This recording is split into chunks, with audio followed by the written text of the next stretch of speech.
এই মুহূর্তে সিলেট রেলওয়ে স্টেশনে আছেন সহকর্মী অপু বণিক, সরাসরি যাচ্ছি তার কাছে। অপু, দেখুন, রেল যোগাযোগ ব্যবস্থার উন্নয়ন এবং যাত্রীদের সেবার মান উন্নয়নের জন্য কিন্তু ৮ দফা দাবি বাস্তবায়ন কমিটির পক্ষ থেকে পূর্ব নির্দেশিত ঘোষিত যে কর্মসূচি রয়েছিল সেটি কিন্তু আজকে ভোর থেকে শুরু হয়েছে।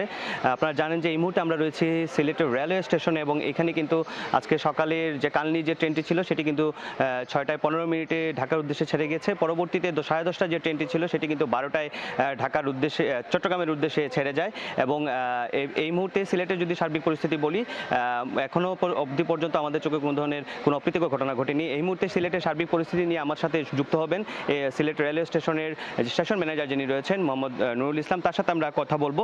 আমরা জানতে চাইবো আসলে বর্তমানে যেহেতু অবরোধ চলছে এখনকার সার্বিক পরিস্থিতি একদম ছোট করে আমাদেরকে বলবেন। ধন্যবাদ আপনাকে। আমাদের সিলেট রেল স্টেশনের সার্বিক পরিস্থিতি এখনও ভালো, এখন পর্যন্ত কোনো অপ্রীতিকর ঘটনা ঘটে নাই। ট্রেনগুলো যথাসময়ে ছাড়ছে, যেগুলো আধা ঘন্টা লেট ছাড়ছে ওগুলো লেটে আসছে, এখন লেটে যাচ্ছে। অনেক ধন্যবাদ আপনাকে।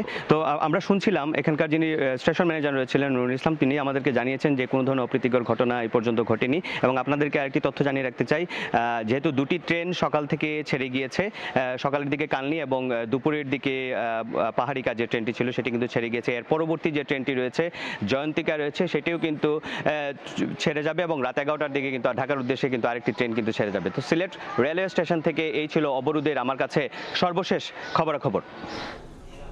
সরাসরি যুক্ত ছিলাম সিলেটে।